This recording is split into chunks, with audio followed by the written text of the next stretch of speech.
Hey, it's Brad Perry with Kingwood Physical Therapy. I'm going to talk about how to get your hips moving today. We're going to get into the Shin boxes and different variations of the Shin boxes. Sometimes we'll prescribe these exercises to our patients, and sometimes we need some different variations.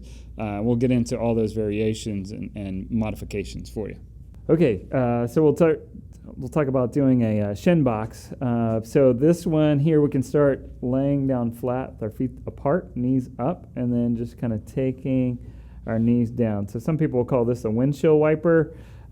We just call it the Shin box because we're going to progress with this exercise. So we're just kind of getting the hips moving. Make sure you're not rotating too much in your lumbar spine.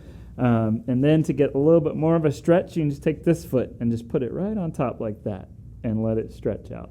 And then alternate up and do the other side and hold. You can hold anywhere from 5 to 10 seconds at a time, but really getting that good stretch through here. Make sure that the pain or tightness is not in the back, but you're feeling it in the hip, okay? And then from here, what we can do is move to the seated position.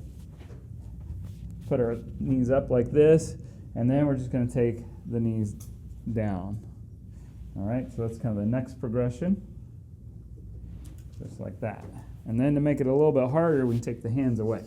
And now we can go back and forth like this. And this is engaging the core a little bit, but still working on the hip. Make sure it's not hurting the hip. If we prescribe this exercise to you, make sure it's not increasing the pain that you came in for, right?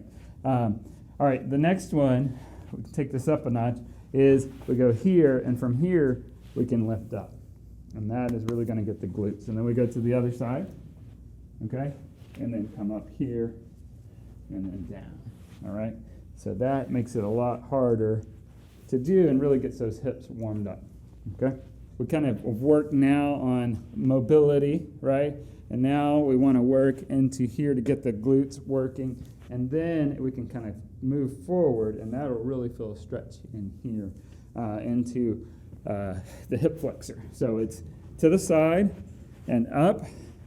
And then this leg goes through, and now I can lean into it to get the hip flexor, okay? And then reverse it, okay?